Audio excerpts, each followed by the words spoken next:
Every time I pull my hair with any outfit, that you find me ugly and one day you disappear. Cause what's the point of crying? It was never even enough. Did you ever want me? Was I ever good enough? But boys are real. But boys are real.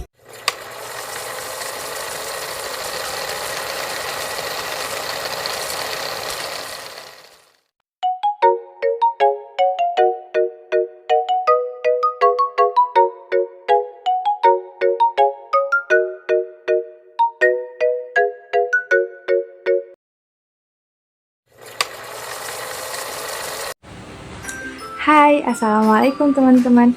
Perkenalkan, nama saya Rini Iriani, NIM S12A123002, Program Studi Ilmu Komputer. Di video kali ini, saya akan menjelaskan apa sih itu multiprocessing. Apakah teman-teman tahu? Multiprocessing adalah istilah teknologi informasi dalam bahasa Inggris yang merujuk kepada kemampuan pemrosesan komputer yang dilakukan secara serentak.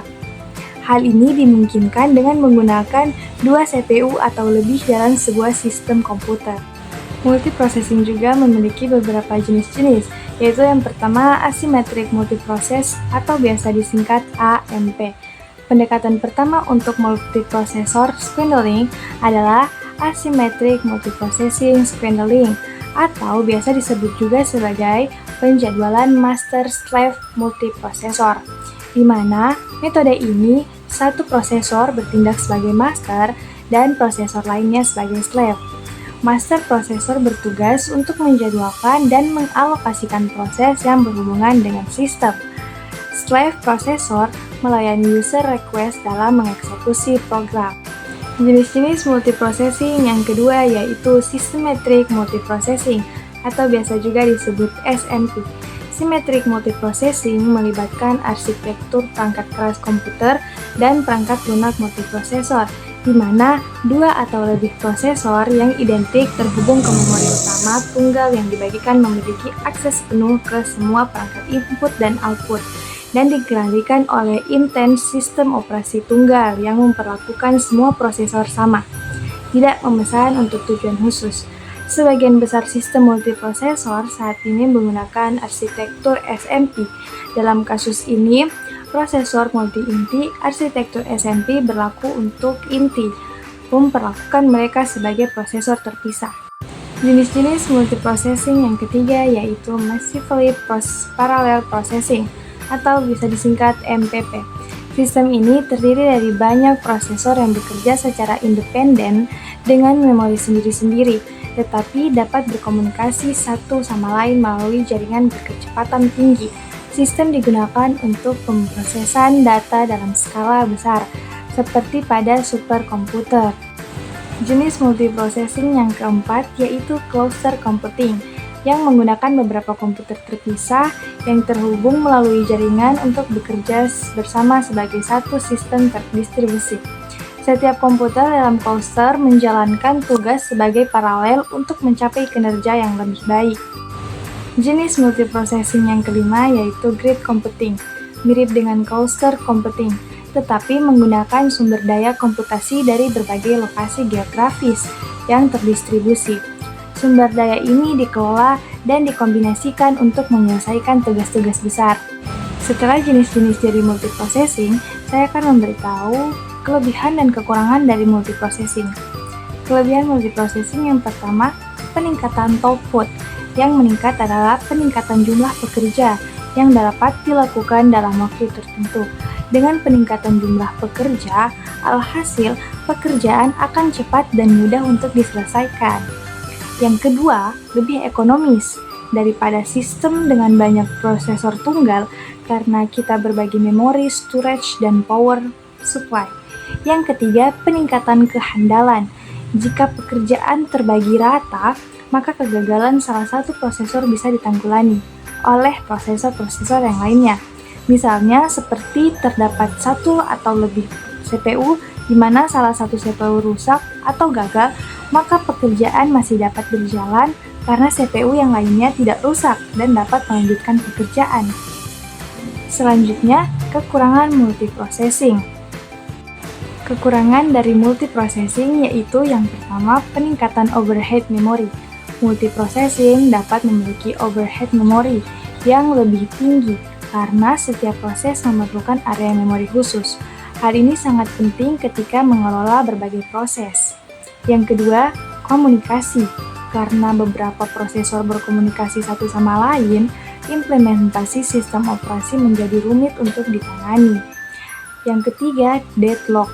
Jika suatu prosesor sudah menggunakan perangkat input atau output, maka prosesor yang lain tidak dapat menggunakan perangkat input dan output yang sama, yang mengakibatkan terjadinya deadlock.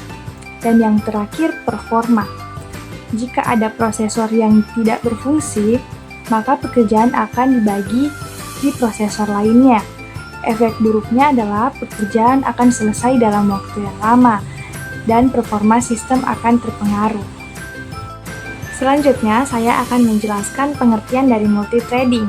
Multithreading adalah jenis pemrograman yang memanfaatkan kemampuan CPU untuk memproses banyak thread secara bersamaan di beberapa inti. Alih-alih menjalankan tugas atau instruksi satu persatu, mereka dijalankan secara bersamaan. Multithreading adalah teknik eksekusi program yang memungkinkan satu proses memiliki beberapa segmen kode, seperti thread. Selanjutnya, perbandingan antara multiprocessing dan multithreading. Yang pertama, dasar.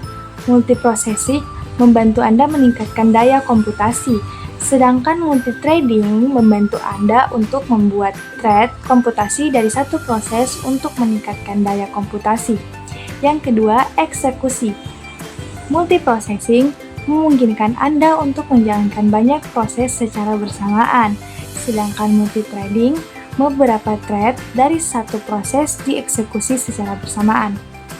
Yang ketiga, peralihan CPU. Dalam multiprocessing, CPU harus beralih di antara beberapa program, sehingga terlihat seperti beberapa program berjalan secara bersamaan biasanya. Sedangkan dalam multithreading, CPU harus beralih di antara beberapa thread agar terlihat bahwa thread berjalan secara bersamaan biasanya. Yang keempat, penciptaan. Multiprocessing, penciptaan suatu proses lambat dan spesifik sumber daya. Sedangkan multithreading, pembuatan thread hemat waktu dan sumber daya. Yang kelima, klasifikasi. Multiprocessing bisa simetris atau asimetris, sedangkan multithreading tidak diklasifikasikan. Yang keenam, memori. Multiprocessing mengalokasikan memori dan sumber daya terpisah untuk setiap proses atau program. Sedangkan thread multithreading milik proses yang sama, berbagi memori dan sumber daya yang sama dengan proses tersebut. Yang ketujuh, pengawetan benda. Multiprocessing bergantung pada pengawetan objek dalam memori untuk dikirim ke proses lain. Sedangkan multithreading menghindar dari pengawetan. Yang kedelapan, program. Sistem multiprocessing memungkinkan pelaksanaan banyak program dan tugas, sedangkan sistem multithreading mengeksekusi beberapa thread dari proses yang sama atau berbeda. Yang kesembilan, waktu yang dibutuhkan. Multiprocessing lebih sedikit waktu yang dibutuhkan untuk memproses pekerjaan, sedangkan multithreading, waktu yang diperlukan untuk memproses pekerjaan cukup banyak. Nah, itulah tadi penjelasan saya tentang apa itu multiprocessing dan multithreading, dan perbandingan antara multiprocessing dan multithreading juga. Jika ada kekurangan, mohon dimaafkan karena kesempurnaan sungguh hanya milik Allah Subhanahu wa Ta'ala. Terima kasih sudah menonton. Assalamualaikum. Hope you do.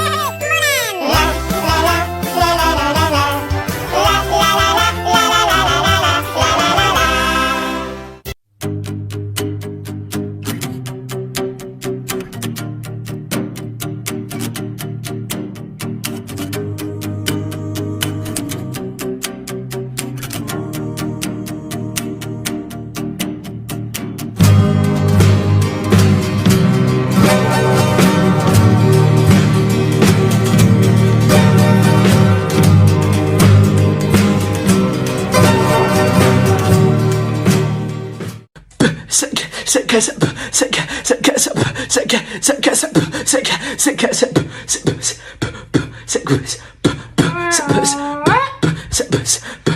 Terus